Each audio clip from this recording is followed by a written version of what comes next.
tumeweza kubadilisha kaya nyingi kutoka kutumia nishati chafu kwenda kutumia nishati safi.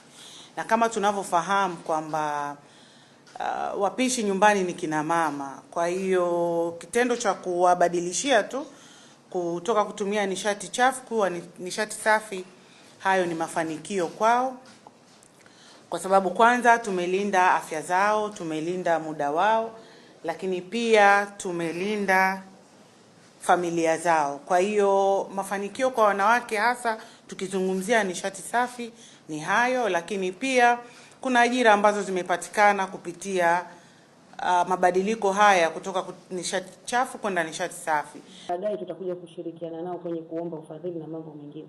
Kwa hiyo tuna mpango wa kukusanya fedha. Fedha hizo baada ya kuzipata ndio zitashuka kwenye jamii kwenye kutekeleza mambo mengine kama elimu, kuwapatia hizo nishati mbadala na mambo mbalimbali.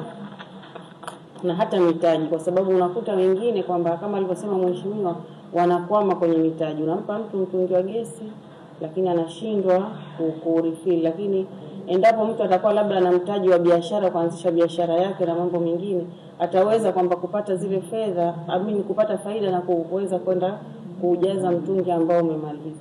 Lakini simaanishi kwamba ni mtungi tu, hata kwa zile njia nyingine, kama mtu labda ana jiko la kutumia sola, jiko la kutumia umeme, kuweza kwenda kununua na kulitumia, na kama umeme umeisha kuweza kwenda kununua na kuendelea kutumia lile jiko.